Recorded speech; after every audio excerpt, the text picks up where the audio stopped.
You know, in medicine, precision can be the difference between clarity and total confusion. So today, we're going to break down a simple grammatical tool that makes all the difference for that clarity, the adverbial clause. I know, it sounds super academic, but trust me, getting a handle on this is a real game changer for how you communicate in the clinic. Okay, let's dive right in. To really see why this matters so much, let's start with a clinical statement you've probably seen 100 times, and then we'll watch how one tiny change makes a world of difference. So imagine you're flipping through a patient's chart and you see this note. The surgery was delayed. Technically, it's a correct sentence, but it's also dangerously vague, right? Why was it delayed? Who delayed it? For how long? This kind of note just creates uncertainty and, honestly, opens the door for mistakes. But now look at this. With that one extra bit of information, everything just clicks into place. We get the reason, the context, the crucial why. Well, that little phrase we added, that's an adverbial clause. And that kind of clarity is its real power. So what exactly is an adverbial clause? And how can you spot one out in the wild? Come on, let's break down the anatomy. The easiest way to think about it is like a super adverb. You know, a normal adverb might be quickly, but an adverbial clause, well, it gives you the whole backstory. It's like an extra information box that you can just attach to a sentence to add all that critical detail about the main action. And this is a really crucial distinction to make. See, other clauses, like adjective clauses, they describe things, nouns. Noun clauses, they act as nouns. But adverbial clauses are different. They're all about the action, the verb. That's the key right there. They tell you more about what actually happened. And the cool thing is, you've got some flexibility here. You can pop these clauses at the beginning of a sentence, or you can stick them at the end. The only rule you gotta remember is this. If you lead with the adverbial clause, you need to follow it up with a comma. Simple. Okay, let's get into the good stuff. We're gonna dive into the 5 essential types of these clauses that you'll find yourself using all the time in any medical setting. This is really your core toolkit for precision. First up, time clauses. These are absolutely essential for things like building a patient history or writing a post-op report. They help you sequence events and establish a really clear timeline. These words here are your signposts. So whenever you see words like before, after, or as soon as, you know you're looking at a time clause that's laying out a clear sequence of events. And this example, it just nails it. This isn't just 2 separate events. It's a sequence. First, the surgery was completed. Then, the patient was moved. That time clause connects them into a logical, chronological story. All right, next up are condition clauses. And if you've ever worked with treatment protocols or contingency plans, guess what? You're already using these every single day. They are the logical foundation of all that if-then thinking we do in the clinic. The signal words here are really powerful, especially if and unless. They create the specific rules for care by spelling out the exact circumstances under which something should or shouldn't happen. This is a perfect example. See, that's not a suggestion, right? It's a protocol. The condition, a fever that persists, triggers a specific action. There is absolutely no ambiguity. This is the language of clear, decisive clinical action.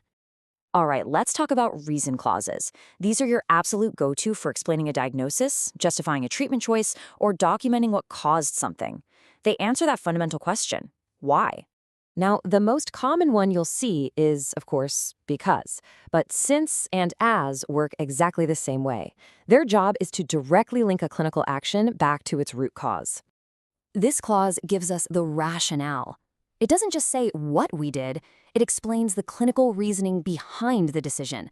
And that is so vital for continuity of care and keeping accurate medical records. Okay, so let's shift gears to purpose clauses. Now, these are a little different. While a reason clause looks backward at a cause, a purpose clause looks forward to a goal. It explains the intended outcome of an action. The big one here is so that. It's like a big flashing sign that tells you the sentence is about to explain the objective of a medical intervention.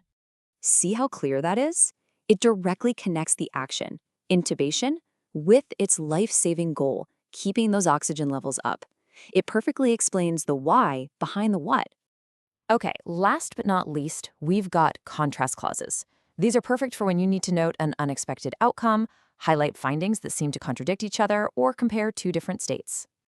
Words like although or while, they kind of create this tension. They immediately signal to the reader, hey, get ready for a surprising or contradictory piece of information.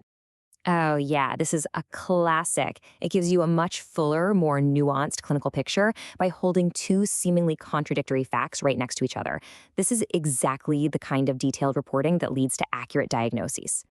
All right, let's pull all of this together now and see how these different clauses actually show up in the documents you're reading and writing every single day. So, in a patient history, for instance, a reasoned clause is essential. Since the patient had a history of heart disease, that immediately tells you the rationale for starting the monitoring. The past directly informs the action you take right now. And in protocols, well, conditional clauses get rid of all the guesswork. Administer morphine if pain exceeds 7 out of 10 isn't a suggestion. It's a clear, actionable rule that makes sure patient care is consistent and safe. And when you're writing up a case report, a time clause is huge for building that story, that narrative. Saying something happened while the patient was recovering creates a super precise timeline, which is just essential for understanding complex cases, especially when unexpected things pop up. All right, I know that was a ton of information, so let's do a super quick, rapid-fire review to make absolutely sure all of this sticks. Okay, take a look at this sentence. What question is that second part, until the pain subsided, answering? Think about it for a sec. It answers when, right? Or maybe for how long? The patient rested until a certain point in time. That makes it a time clause. See? Simple as that. Look, the easiest way to remember all of these is to just forget the fancy grammatical names. Instead, just focus on the core question each one answers. When? Why? Under what condition? For what goal? This is your mental shortcut to precise communication. At the end of the day, the real takeaway here isn't about memorizing grammar rules. It's about actually using this stuff. So think about your next patient note, your next handover, your next report. Where can you add one of these clauses to get rid of any possible confusion? Because that one small addition, that little piece of extra detail, is what leads to clearer communication and ultimately safer patient care.